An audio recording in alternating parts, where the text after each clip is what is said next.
What do you do? Lululemons. Lululemons. Okay, so tip number 4 is buy Lululemons.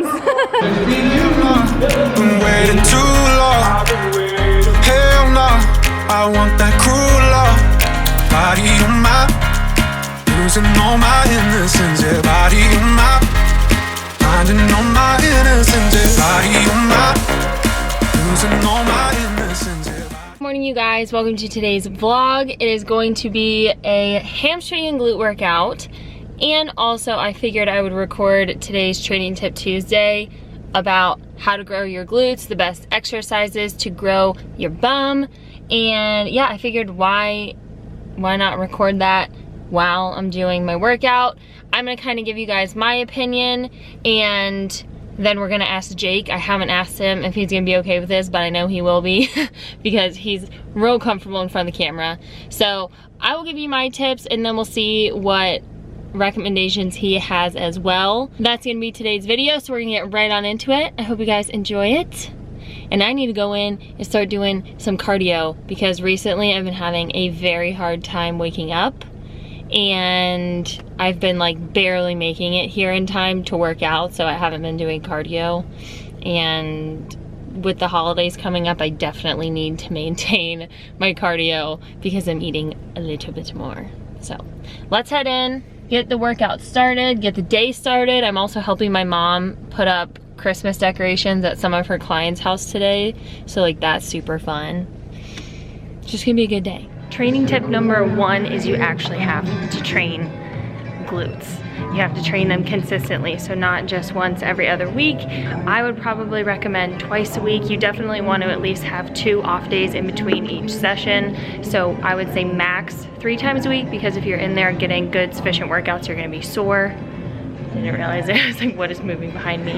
And you need time to recover. So 3 days max. I would probably recommend 2, but that's tip number 1. You definitely need to train your glutes consistently.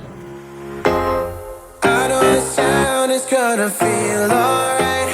Feet on the ground, but I just wanna fly.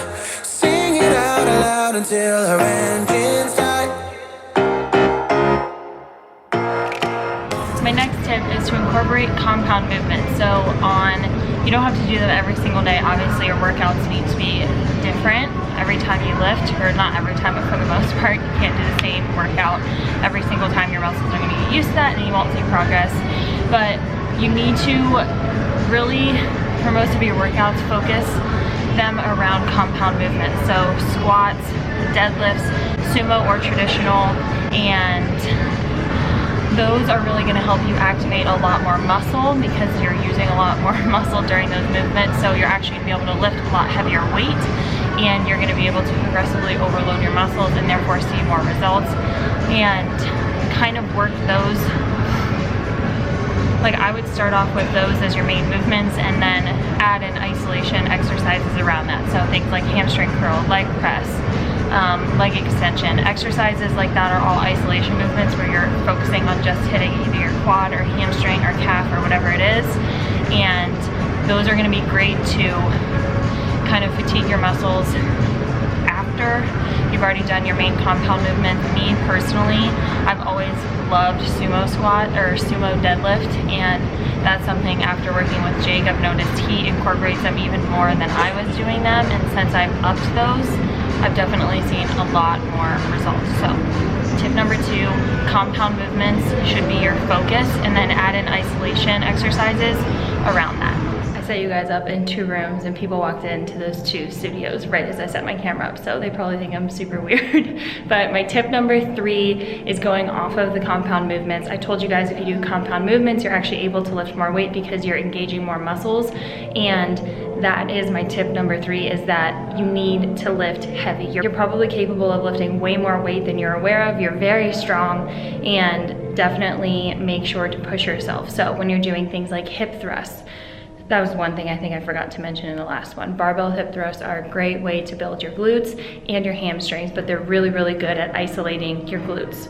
So definitely incorporate hip thrusts, the sumo deadlifts and squats like I was talking about, or regular deadlifts, but make sure you're pushing yourself on those exercises. Obviously make sure to be safe, and if you don't know how to do proper form, look up videos, do some research, or ask some people at the gym. If you're at a gym that has trainers, be like, hey, could you just tell me if I'm doing the proper form? You should definitely be able to help you with that. So lift heavy during your compound movements and your isolation exercises to see optimal growth and get those booty gains. Cause baby, you're my glue. Try to escape, but girl, I'm stuck on you. Never wanna trade it for something new. I'm so high. I don't know where we're going, but I like what you were showing. I'm so high. I can't see what we're doing, but I love your body moving. Baby, you're my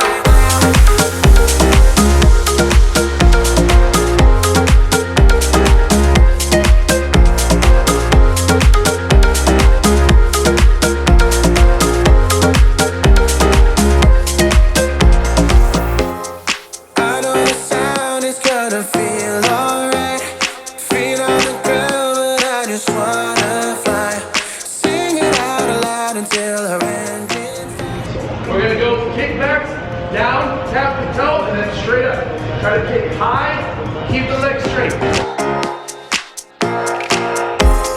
can't get away, cause baby, you're my... Take the tap out of it. Don't let your toe touch the ground. Keep the legs straight. First name greatest, like a sprained ankle. In the city, faded off the ground. Nino, she insists she got more flex. Try to escape, but girl, I'm stuck on you. Never wanna trade it for something new. I'm so high. I don't know where we're going, but I like what you were showing. I'm so high. I can't see what we're doing, but I love your body moving. Baby, you're my...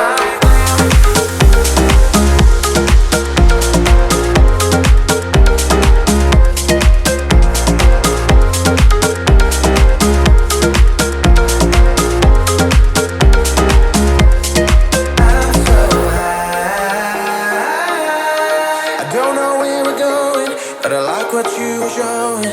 I'm so high. I can't see what we're doing, but I love your body moving. I'm so high. I don't know where we're going, but I like what you were showing. I'm so high. I can't see what we're doing, but I love your body moving. I'm so high.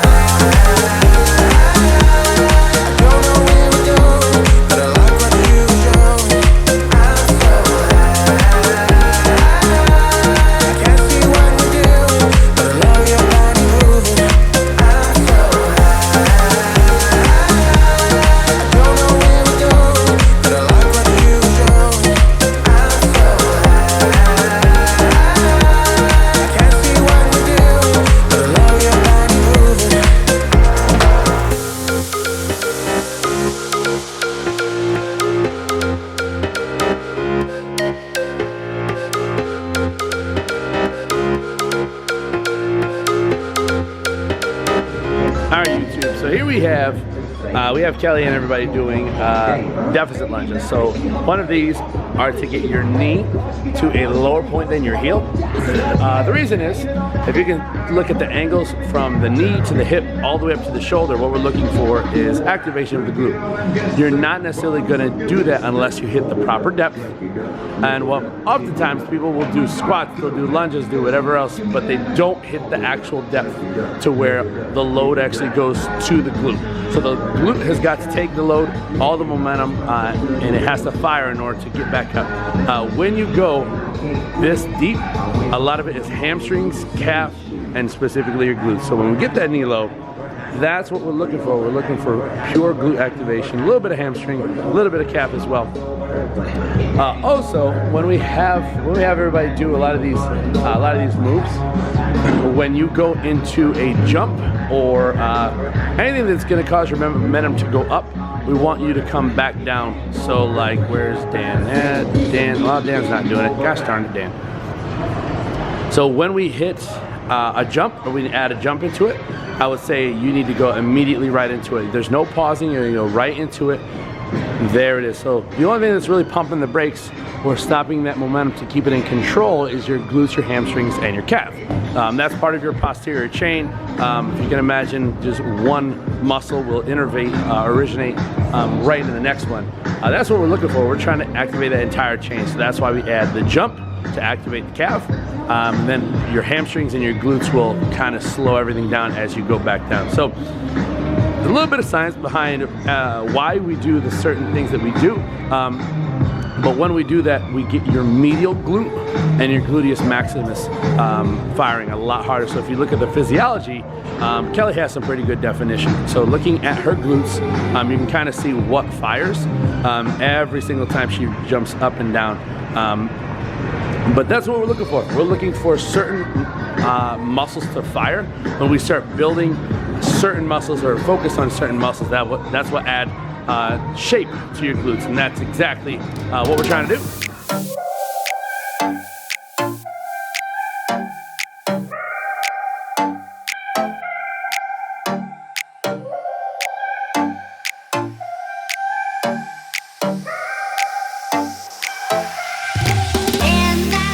Okay, I guess not even 3, just your top tips for growing your glutes. Growing the glutes is steady reps.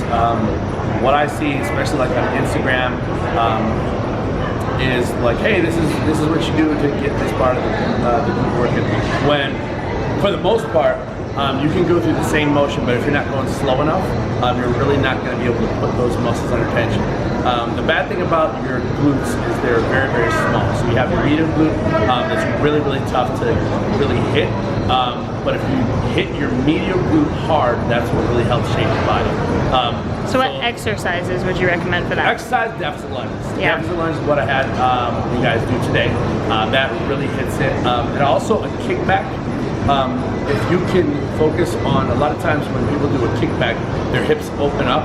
If you do a kickback, keeping your hips squared up the entire time, that's going to get your medial glute firing as well. And also keeping your hips square, but kicking not just straight back, but actually on just like your feet.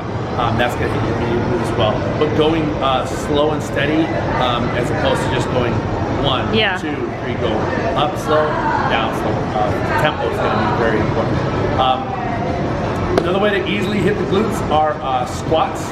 So I had everybody Friday, we did deep squats, and I said it doesn't matter what the weight is, you go heavier as long as you maintain the depth.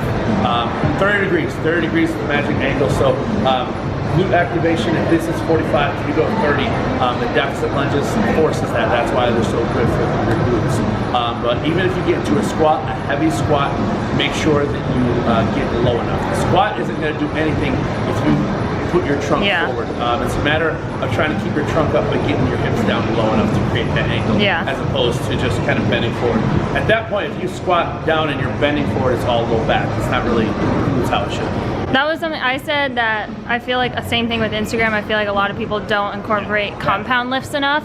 For sure. And they focus on like all these isolation exercises that are like good if you incorporate them with compound movements, but not by themselves, because you can't go as heavy on That's those. exactly right. And also, what I tell a lot of people is reps. If you have to count your reps to know that you're done with the set, you're probably not doing it. Yeah. The benefit about having a trainer is saying, okay, how do you feel at this rep? Okay. Can you go up? You need to go down. When we start to see form kind of go, range of motion kind of go, that's when we'll say stop. But a lot of times, if you're not pushing yourself to that limit, and as soon as you start to feel that burn and you stop, you're probably not going to see the progress that you want. And that's just, unfortunately, when we talk about trainers, does everybody need one? Probably not, but truth of the matter, everybody can benefit from having one. Cool. For sure. Thank you. What do you do for those? What do you do? Lululemons. Okay, so tip number 4 is buy Lululemons. That is it for the video. I hope you guys enjoyed it. I also hope it was helpful. In conclusion, basically you want to incorporate compound movements. Well, first things first, you want to actually train glutes. So I would recommend probably twice a week, If 3 times a week works for you, then go for that, but I would always recommend having 2 days in between sessions just so you're making sure you have enough time to recover. Compound movements are great, deficit movements are great like Jake was saying, and then incorporating other isolation movements around those compound movements, and always making sure you're lifting heavy and pushing yourself, whether that be actual weight or increasing the reps while still having a heavier weight relative to the reps. You just always want to be pushing yourself. So as you get stronger, you want to be increasing the weight or increasing the reps so you're still pushing yourself and your body hasn't adapted. I'm gonna head in. I got my smoothie to start the day. It's frozen mocha with peanut butter. If you're at Lifetime or go to a Lifetime, try this smoothie. It is phenomenal and it's only $5.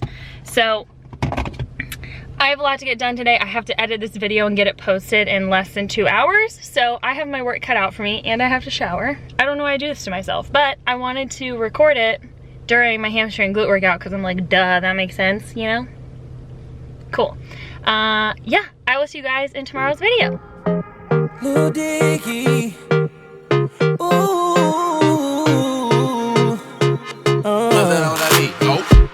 I woke up Chris Breezy. Oh my God, I'm the man.